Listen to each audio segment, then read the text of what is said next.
எல்லோருக்கும் வணக்கம்.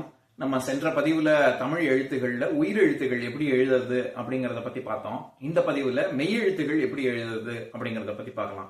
உயிர் எழுத்துகள் நம்ம இங்கிலீஷ்ல சொல்றது மாதிரி வவல்ஸ் அப்படின்னு உயிர், அதாவது எழுத்துக்கள், நம்ம சொற்களின் உயிரே அதுதான். அது இல்லைன்னா நம்மளால எந்த சொல்லுமே பயன்படுத்த முடியாது. மெய் எழுத்துகள், மெயினா உடம்புன்னு அர்த்தம்.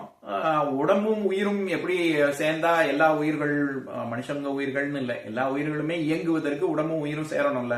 அந்த மாதிரி உயிர் எழுத்துகளும் மெய் எழுத்துகளும் சேர்ந்தா உயிர் மெய் எழுத்துகள் வரும். இப்ப நம்ம மெய் எழுத்துகள் எப்படி எழுதுறது அப்படிங்கறத பத்தி பார்க்கலாம். அதுக்கு முன்னாடி நான் சென்ற பதிவுல சொன்னேன்ல, அதாவது இப்ப சில எழுத்துக்கள் ஈ அப்படின்னு எழுதும் பொழுது இங்க 2 புள்ளி வைக்கிறோம்ல, அப்படி புள்ளி வைக்கிறது சில பேர் புள்ளி வைக்காம இப்படி ஒரு சின்ன வட்டமும் போடுவாங்க, இப்படியும் எழுதலாம் அப்படின்னு சொல்லியிருப்பேன்ல. அந்த மாதிரி இந்த மெய் எழுத்துக்கள் எல்லாத்துக்குமே அது பொருந்தும். மேல வைக்கக்கூடிய புள்ளி அது சின்ன வட்டமாவும் சில பேர் எழுதுவாங்க, அதுவும் சரிதான். இப்ப நம்ம இந்த ஒவ்வொரு எழுத்துக்களா பார்க்கலாம். அதுக்கு முன்னாடி நான் எழுதியிருக்கிற வரிசையை பாத்தீங்கன்னா இப்ப வேற மாதிரி, அதாவது இந்த வரிசை இல்லாம இப்ப இனத்தை குறித்து சொல்லும் பொழுது நம்ம எப்படி சொல்லுவோம்? கசட தப்பர வல்லினமாம், எரல வழல இடையினமாம், ஞங்கன நமன மெல்லினமாம் அப்படின்னு சொல்லுவோம்ல. அந்த மாதிரி அந்த வரிசையில எழுதாம இந்த கங்க சங்க டன தன பம எரல வழ ல ரன அந்த வரிசையில தானே நான் எழுதியிருக்கேன். அதுக்கு பின் அது ஏன் அப்படி எழுதுறோம் அப்படின்னா, இது எல்லாமே இணைய எழுத்துக்கள். இக்கு இங்கு அது ஒரு இணைய எழுத்து, இச்சு இஞ்சு அது ஒரு இணைய எழுத்து, இட்டு இன்னு அது ஒரு இணைய எழுத்து. அந்த மாதிரி எல்லாமே இரு இன்னு வரைக்கும் அது எல்லாமே இணைய எழுத்துக்கள். இணைய எழுத்து அப்படின்னா என்னன்னா, அது ஒட்டி ஒட்டி வரக்கூடிய எழுத்துக்கள். இப்ப இது இங்கிலீஷ்ல கியூ யூ லவ்விங் லெட்டர்ஸ் அப்படின்னு சொல்லுவாங்க. ஏன்னா கியூ யூ அடுத்து வந்தே தீரணும். சில முஸ்லிம் ப்ரோனவுன்ஸ், அவர்களுடைய பெயர்கள், அது வேணா கியூவுக்கு யூ இல்லாம கியூ வரும். ஆனா பொதுவா இங்கிலீஷ்ல வேர்ட்ஸ், மீனிங்ஃபுல் வேர்ட்ஸ் எல்லாமே ப்ரோனவுன்ஸ் இல்ல, சாதாரண வேர்ட்ஸ் எல்லாமே கியூவுக்கு வந்ததுன்னா அடுத்து யூ வரும்ல.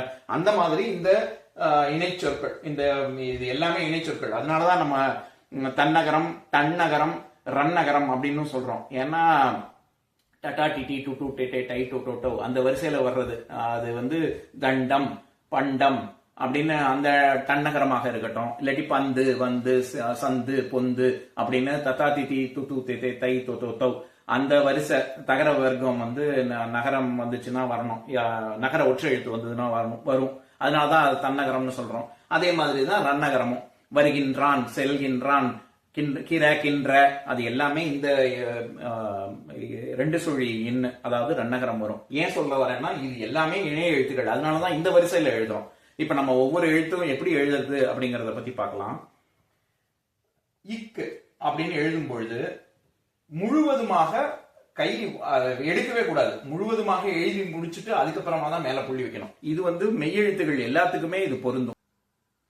பொதுவாக தமிழ் எழுத்துகள் எழுதும் பொழுது நம்ம முழுவதுமாக எழுதி முடிச்சுட்டு தான் நம்ம மேல கையே எடுக்கணும். அது வரைக்கும் எடுக்கவே கூடாது. இப்ப இது உயிரெழுத்துகள் பார்க்கும் பொழுதே ஈகாரம் அப்படிங்கிறதுக்கு ஈ, இந்த எழுத்து புள்ளி வைக்கிறதுக்கு நம்ம கையை எடுக்கிறோம். ஊ நெடில், ல மேல போடுறதுக்கு நம்ம கையை எடுக்கிறோம்.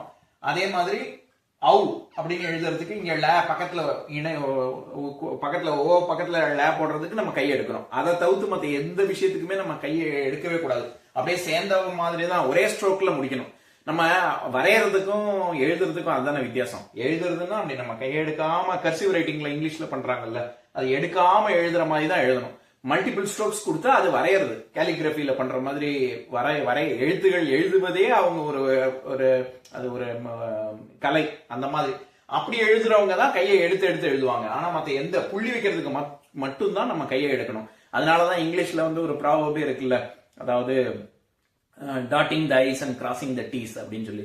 கர்சிவ் ரைட்டிங்ல ஐல புள்ளி வைக்கிறதுக்கும் டீங்கிற லெட்டருக்கு கிராஸ் பண்றதுக்கும் இது 2த்துக்கு மட்டும்தான் அவங்க கையவே வெளியில எடுப்பாங்க. அது வரைக்கும் அப்படியே சேர்ந்த வாக்கில் அப்படியே எழுதிக்கிட்டே தான் போவாங்க. அதனாலதான் அந்த ப்ராபர்பே இருக்கு, நீ செய்ய வேண்டிய வேலையை திருத்தமா செய்ய அப்படின்னு. அதே மாதிரி நம்ம மெய்யெழுத்துகள்ல புள்ளி வைக்கும் பொழுது கச்சா முச்சான்னு இப்படி அவசரமா எழுதுறேன்னு சொல்லிட்டு இப்படி கோணாலாம் வைக்க கூடாது. நேரா அந்த எழுத்துக்கு நேரா மத்தியில வைக்கணும், நடுவாந்திரமா வைக்கணும். இப்ப நான் நெத்தியில விபூதி இட்டுட்டு இருக்கேன், பெண்கள்லாம் திலகம், குங்குமம், சிந்தூரம் இதெல்லாம் இட்டுக்கிறாங்கல்ல, அவங்க எல்லாம் கச்சா முச்சான்னு எங்கேயாவது இட்டுக்கிறாங்க, புருவ மத்தியில தானே இட்டுக்கிறாங்க. ஏன் அப்படி பண்றாங்க அப்படின்னா, அது ஈஸ்தட்டிக் சென்ஸ்ன்னு ஒண்ணு இருக்கு. அது போக எது வந்து சமமா இருக்கும், எது பாக்குறதுக்கு எது லட்சணமா இருக்குமோ அதுதானே பண்ணணும். அந்த மாதிரி எழுதும் பொழுதும் நமக்கே அப்படி அலங்காரம் பண்ணிக்கிறோம்னா நம்ம எழுதுற எழுத்து அதே மாதிரி சுத்தமா இருக்க வேணாமா, பார்ப்பதற்கு எல்லாம் ரசிக்கும்படியா இருக்க வேணாமா. அதனால எழுதும் பொழுது மத்தியில நடுவாந்திரமா நீங்க நம்ம என்ன எழுத்து மெய் எழுத்து எழுதுறோமோ அதுக்கு நடுவாந்திரமா மேல ரொம்ப மேலேயும் வைக்க கூடாது. இப்ப நான் ரொம்ப இங்க விபூதி இட்டுக்காம நான் இங்க என்னோட தலைமை உச்சந்தலையில இட்டுக்கிட்டா எப்படி இருக்கும், பார்ப்பதற்கு நல்லா இருக்காதுல்ல. அந்த நம்ம எப்பவுமே புள்ளி வைக்கும் பொழுது நமக்கு அலங்காரம் பண்ற மாதிரி நினைச்சுக்கணும். அப்பதான் எழுத்தும் நல்ல விதமா வரும். இப்ப கே போட்டு இப்படி மேல புள்ளி வைக்கணும். புள்ளி வைக்கிறதுக்கு மட்டும்தான் கையை எடுக்கணும். இப்ப அடுத்த எழுத்தான ஞாவை பார்க்கலாம். இதுவும் அதேதான். இப்படி நம்ம துணைக்காலுக்கு போடுற மாதிரி இப்படி வந்துட்டு அப்புறம் கையை எடுக்காமையே இப்படி மாதிரி இப்படி சுழிக்கணும். இது வந்து ngப்போல் வளை அப்படின்னு ஆத்திச்சூடியில வந்து அந்த ஆத்திச்சூடி சீரீஸ் தொடர்லயே நான் வந்து அந்த பதிவுலயே சொல்லியிருப்பேன். ங்கிறது ஒரு எருது வந்து உட்கார்ந்து இருக்கிற மாதிரி இருக்கும் அப்படின்னு. அது ngப்போல் வளைங்கிறதுக்கு அதுவும் ஒரு நயம் சொல்லுவாங்க. ஒரு சிவன் முன்னாடி எப்படி நந்தி இருக்கோ அந்த மாதிரி நம்ம இறைவனை நோக்கி நம்மளுடைய செயல்கள் இருக்கணும் அப்படிங்கிறதுக்கும் ngப்போல் வளைக்கு அப்படியும் ஒரு நயம் சொல்லுவாங்க. நம்ம எப்பவுமே இந்த ஞாவை எழுதும் பொழுது எருது ஞாபகத்துல வச்சுக்கணும். அந்த மாதிரி ஒரு துணைக்கால் போட்டு வேவை சேர்த்து போட்டு அப்புறம் மேல புள்ளி வைக்கணும். அடுத்தது இச்சு ச. நம்ம இதே மாதிரி கையை எடுக்காம கேக்கு வர்ற மாதிரி முழுவதுமாக வந்துட்டு கடைசியில இப்படி சுழிக்கிறோம்ல, அப்படி சுழிக்காம அப்படியே விட்டுட்டோம்னா அதுதான் ச. அதுக்கு மேல புள்ளி வச்சா இச்சு. அடுத்தது இஞ்சு. அதாவது நம்ம எகரம் போடுறோம்ல உயிரெழுத்துகள்ல, அந்த மாதிரி எகரம் போட்டுட்டு அதுக்கப்புறம் இப்படி வளைக்கணும். நான் உங்களுக்கு காமிக்கிறதுக்காக அப்படி கையை எடுக்கிறேன், ஆனா கையை எடுக்காம தான் போடணும். மேல புள்ளி வைக்கணும். இத சில பேர் வந்து இஞ்சு அப்படிங்கிற சொல்ல அதாவது ங அப்படிங்கிற சொல் மேல புள்ளி வைக்காம ஞாவை வந்து ஜ அப்படிங்கிற மாதிரி உச்சரிப்பாங்க. அதுவே தவறு. இப்ப அறிஞர் கவிஞர் அப்படிங்கிற சொல்லுக்கு கவிஞர், அரிஜர், கலைஞர் அல்லது அந்த மாதிரி எல்லாம் சொல்லுவாங்க. அடுத்தது இட்டு. இட்டு ரொம்ப சுலபமானது. இப்படி நேர்கோடு அப்புறம் கிடைக்கோடு போட்டுட்டு இப்படி உள்ள புள்ளி வைக்கணும். புள்ளி வைக்கிறதும் உள்ளதான் வைக்கணும். நான் ஏற்கனவே சொன்ன மாதிரி இப்படி மேல இப்படி ரொம்ப தள்ளி டேக்கும் மேல புள்ளி வைக்க கூடாது, உள்ளதான் புள்ளி வைக்கணும். அடுத்தது எண், 3 சுழி எண். இந்த மாதிரி தன்னகரம் 3 சுழி சுழிச்சுட்டு அதுக்கப்புறமா இப்படி கீழ்கோடு போடணும். அதே மாதிரி புள்ளி வைக்கிறதும் இந்த 2வது சுழிக்கும் 3வது சுழிக்கும் நடுவால வச்சாதான் நமக்கு எழுத்துக்கு மத்தி வரும். அந்த இடத்துல புள்ளி வைக்கணும். அடுத்தது இத்து. தகரத்துக்கும் கேக்கு வர்ற மாதிரியே வந்துட்டு இவ்வளவு தூரம் இது வந்து இதோட கிடைக்கோட முடிச்சா அது ச, அதோட இப்படி சுழிச்சு விட்டா அது க. அப்படி இல்லாம ஒரு ஆஞ்சநேயர் வால் மாதிரி, ஒரு குரங்கின் வால் மாதிரி இப்படி கீழே தொங்கணும். அப்படி தொங்க விட்டுட்டு அதுக்கப்புறம் மேல புள்ளி வச்சா அது இத்து.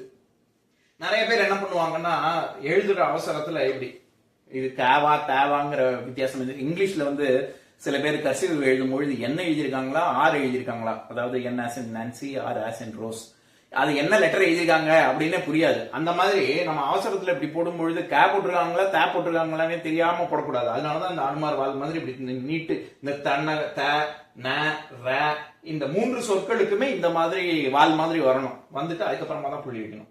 அடுத்தது இந்து, பந்து, அதுல வர்ற இந்து. அதுக்கும் இதே மாதிரி துணைக்கால் போட்டுட்டு அதுக்கப்புறம் இப்படி கீழே கீழே விட்டுட்டு அதுக்கப்புறம் புள்ளி வச்சா அது இந்து. இந்த தன்னகரம், இந்த நகரம் இருக்குல்ல, இது வந்து சொல்லின் நடுவுல வராது. 2 சுழினா 3 சுழினா இது இந்த சொற்கள் தான். இந்த நகரம், இந்த வரிசை நகர வரிசை மட்டும்தான் சொல்லுக்கு மத்தியில வரும். இது எப்பவுமே சொல்லுக்கு ஆரம்பத்துல தான் வரும். சில கவிதைகள்ல சில இதுல கலந்து வரும். இப்ப அடுத்தது இது பேவும் டேப் போடுற மாதிரி போட்டுட்டு மேல ஒரு கோடு போட்டுறணும். டேப் போட்டுட்டு மேல ஒரு கோடு போட்டா அது பே. மேல புள்ளி வைக்கிறது அதேதான். புள்ளி வைக்கிறதும் இங்க உள்ள இப்படி புள்ளி வைக்க கூடாது. புள்ளி வைக்கிறது நீங்க இந்த எழுத்துக்கு மேல, எப்பவுமே எழுத்துக்கு மேலதான் இருக்கணும். இட்டுக்கு மட்டும்தான் உள்ள இருக்கணும் புள்ளி, மத்த எல்லா சொற்களுக்குமே மேலதான் இருக்கும். அடுத்தது இம்மு. அதே மாதிரியே டேப் போட்டு ஆனா அப்படி உள்ள ஒரு அரைக்கோடு போடணும், அரை வட்டம். அது போட்டுட்டு மேல புள்ளி வச்சீங்கன்னா அதுதான் இம்மு. அடுத்தது இ. எல்லாருமே நான் உட்பட எழுதும் பொழுது நான் எப்பவுமே எப்படி போடுவேன்னா இப்படி டபிள்யூ மாதிரி போட்டுட்டு மேல புள்ளி வைப்பேன். அது தவறு. அது வந்து ஈயே கிடையாது. அது டபிள்யூ போடக்கூடாது. ஒரு அரைவட்டம் போட்டுட்டு அதுக்கப்புறம் பே போடுற மாதிரி போடணும். உங்களுக்கு இந்த ஏக்கும் இது டபிள்யூ, இது தப்பு. இதுதான் உண்மையான ஏ. ஒரு யூ போட்டுட்டு அதுக்கப்புறம் பே போடணும். இங்கிலீஷ்ல யூ இருக்குல்ல, லெட்டர் யூ, அந்த யூ போட்டுட்டு பே போட்டா அதுதான் அது மேல புள்ளி வச்சா இ, பாய். அந்த மாதிரி. அடுத்தது இர். இது துணைக்கால் போட்டுட்டு சில பேர் என்ன பண்றாங்க, துணைக்கால் போட்டுட்டு புள்ளி வைக்கிறாங்க. இப்படி ஒரு எழுத்தே கிடையாது. இப்படி துணைக்கால் போட்டு புள்ளியே வைக்க கூடாது. இப்படி இப்படி ரேனா இப்படிதான் போடணும். இது ரேவே கிடையாது, இது துணைக்கால். அதுக்கு மேல புள்ளி வச்சா அப்படி ஒரு எழுத்தே கிடையாது. இப்படி ரே போட்டு இப்படி தேர் வார் அப்படிங்கிறதுக்குலாம் இந்த இரு தான் வரணும். அந்த இருக்கு இப்படி கீழே கோடு போட்டுட்டு அப்புறமா தான் புள்ளி வைக்கணும். அடுத்தது இல். இல்லுக்கு இப்படி ஒரு அலை மாதிரி. இல்லு எப்பவுமே ஞாபகத்தில் வச்சுக்கும் போது கடல் அலையத்தான் ஞாபகத்தில் வச்சுக்கணும். கடல்லையும் இல்லு தான் இருக்கு, அலையில லை வர்ற லகர ஐகாரத்திலையும் தான் இருக்கு. அந்த அலை அப்படி போய் மேலே கீழே போய் மேல வருது, அப்படி போய் இப்படி மேல புள்ளி வைக்கணும். அடுத்தது இவ். ஒரு சுழிச்சுட்டு அதுக்கப்புறமா இப்படி நம்ம ஊக்கானா இந்த இடத்துல இப்படி வரக்கூடாது. நான் சொல்லியிருக்கேன், பிள்ளையார் சுழிக்கு தான் இப்படி வரணும். அந்த மாதிரி வந்துட்டு மேல் நோக்கி ஒரு கோடு போட்டுட்டு அப்புறமா ஒரு புள்ளி வைக்கணும். அடுத்தது தமிழுக்கே உரிய சிறப்பு ழகரம் இழ். மே போட்டுட்டு இப்படி போயிட்டு இப்படி வந்துட்டு அப்புறமா இப்படி புள்ளி வைக்கணும். சில பேர் என்ன பண்ணுவாங்க, அவசரத்துல இப்படி எழுதி இப்படி எழுதுவாங்க. இது தவறு. இப்படி இப்படி போட்டு இப்படி இப்படி சுழிச்சுலாம் விடக்கூடாது. அந்த மாதிரிலாம் பண்ணக்கூடாது. மே போட்டுட்டு இப்படி கீழே வரைக்கும் இப்படி இப்படி இப்படி போயிட்டு இப்படி ஒரே நான் ஏற்கனவே சொன்ன மாதிரி கையை எடுக்கவே கூடாது. அப்படியே கொண்டு போயிட்டு அந்த பக்கம் கொண்டு போயிட்டு இப்படி வரணும். சில பேர் என்ன பண்ணுவாங்க, இப்படி போட்டு இந்த மாதிரி கீழே கொண்டு போயிட்டு அப்புறமா இப்படி சுழிச்சு விடுவாங்க. இப்படி போட்டு அப்படி போட்டு இப்படி ஒரு ரெண்டு பக்கமும் கிளை எல்லாம் போடக்கூடாது.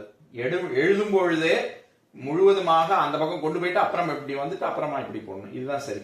இந்த மாதிரி போடுறதுலாம் தவறு. அடுத்தது இழ்.